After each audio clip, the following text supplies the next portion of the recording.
Hello students, welcome to my channel. So our today's topic is Ohm's law. काफ़ी simple सा basic law है। देखिए 1828 में इन 1828 एक साइंटिस्ट थे जॉर्ज सिमन ओम। उन्होंने एक कंडक्टर के अंदर फ्लो होने वाली करंट से रिलेटेड एक एक्सपेरिमेंट किया था और उस एक्सपेरिमेंट के अकॉर्डिंग ही उन्होंने ये लॉ दिया था। तो उन्होंने क्या किया था, उन्होंने कोई भी कंडक्टर है उसमें से फ्लो होने वाली करंट जो है वो किस पर डिपेंड करती है, उस पर पोटेंशियल का क्या इफ़ेक्ट होता है, उस पर ये लॉ था। According to this law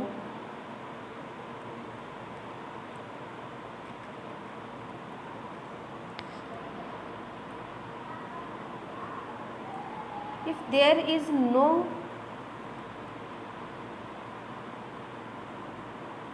change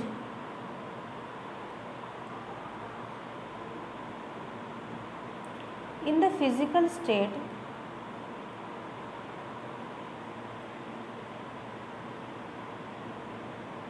of conductor,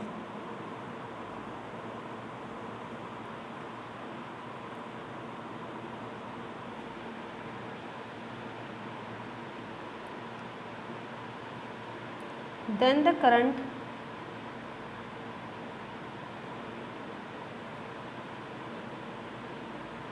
flowing through a conductor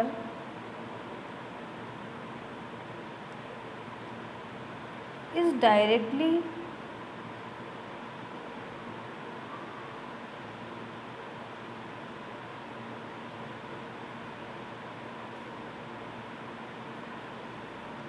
proportional to applied potential difference।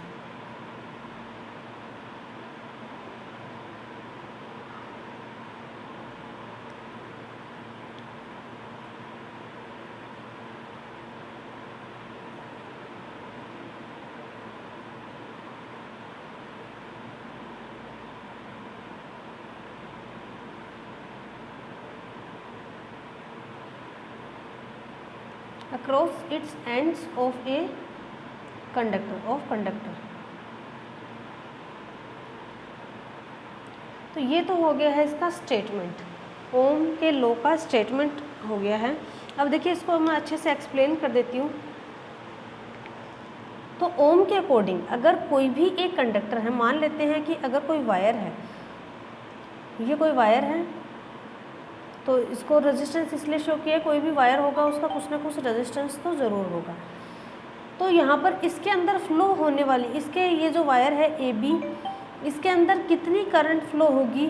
अगर यहाँ पर देखो कंडीशन है कि जो फिज़िकल स्टेट है वायर की वो चेंज नहीं होनी चाहिए, वो कांस्टेंट रहनी चाहिए।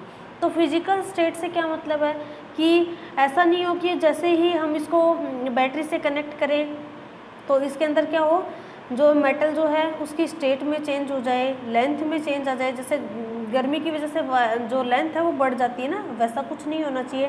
टेम्परेचर में चेंज नहीं आना चाहिए। तो ये सारी जो फिज़िकल स्टेट है वो कांस्टेंट रहनी चाहिए यहाँ पर। तो अगर फिज़िकल स्टेट कांस्टेंट रहती है तो जो करंट है वो किस पर डिपेंड करती है, जो वोल्टेज हम लोग अप्लाई करते हैं इसके एंड पर, इस कंडक्टर के, यानी कि ये जो वायर है इसके एंड्स पर जो पोटेंशियल हम लोग अप्लाई करते हैं उस पर डिपेंड करती है करंट। दैट मीन्स अगर इसमें आई करंट फ्लो हो और पोटेंशियल जो बैटरी है उसका पोटेंशियल कितना है, V है, तो I is directly proportional to V।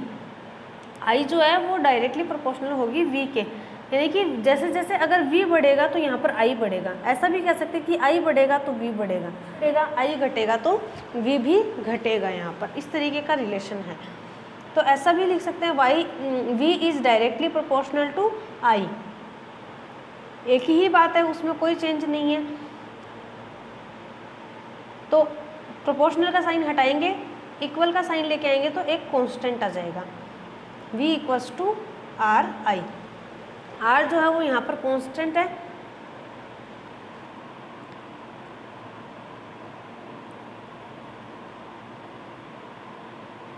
Proportionality constant,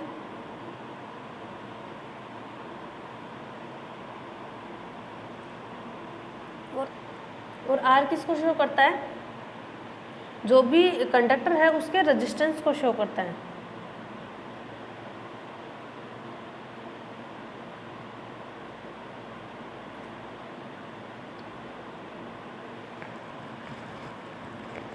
तो यहाँ से R के लिए फॉर्मूला बन जाएगा R equals to V upon I. Resistance का फॉर्मूला हो गया ये। ओम्स लॉ आप लोग पहले भी टेंथ क्लास में भी पढ़ चुके हो, आप लोग के लिए एकदम नया टॉपिक भी नहीं है ये। अब बात करते हैं एसआई यूनिट की। एसआई यूनिट ऑफ रेजिस्टेंस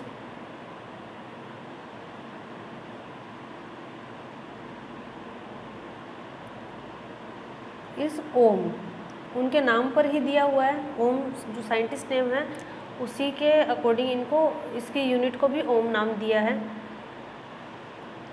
और कैसे रिप्रेजेंट करेंगे, इस तरीके से इसको रिप्रेजेंट किया जाता है। ओम को ऐसे लिखते हैं हम लोग। तो देखिए V और I के बीच में अगर हम लोग ग्राफ प्लॉट करें तो क्योंकि डायरेक्टली प्रोपोर्शनल है तो इस तरीके का ग्राफ आ जाएगा I, और ये ले लिया हमने V। ये IV ग्राफ है, तो डायरेक्टली प्रोपोर्शनल है तो इस तरीके का ग्राफ आ जाएगा। और अब अगर क्योंकि IV ग्राफ हम लोगों ने लिया है तो इसके लिए अगर जैसे tan थीटा हम लोग निकालते हैं तो ऐसे ही निकालते, क्योंकि ये एंगल कितना बन रहा है, थीटा बन रहा है, तो ये एंगल भी थीटा ही बनेगा, क्योंकि ये एक कांस्टेंट का ग्राफ है। तो कांस्टेंट के ग्राफ में एंगल, क्योंकि वैल्यू चेंज नहीं हो रही है तो एंगल भी चेंज नहीं होगा। तो ये अगर थीटा है तो ये भी थीटा होगा। और यहाँ पर हम लोग अगर tan थीटा लें तो tan थीटा इक्वल्स टू होगा यहाँ पर I अपॉन V। ये I और ये V,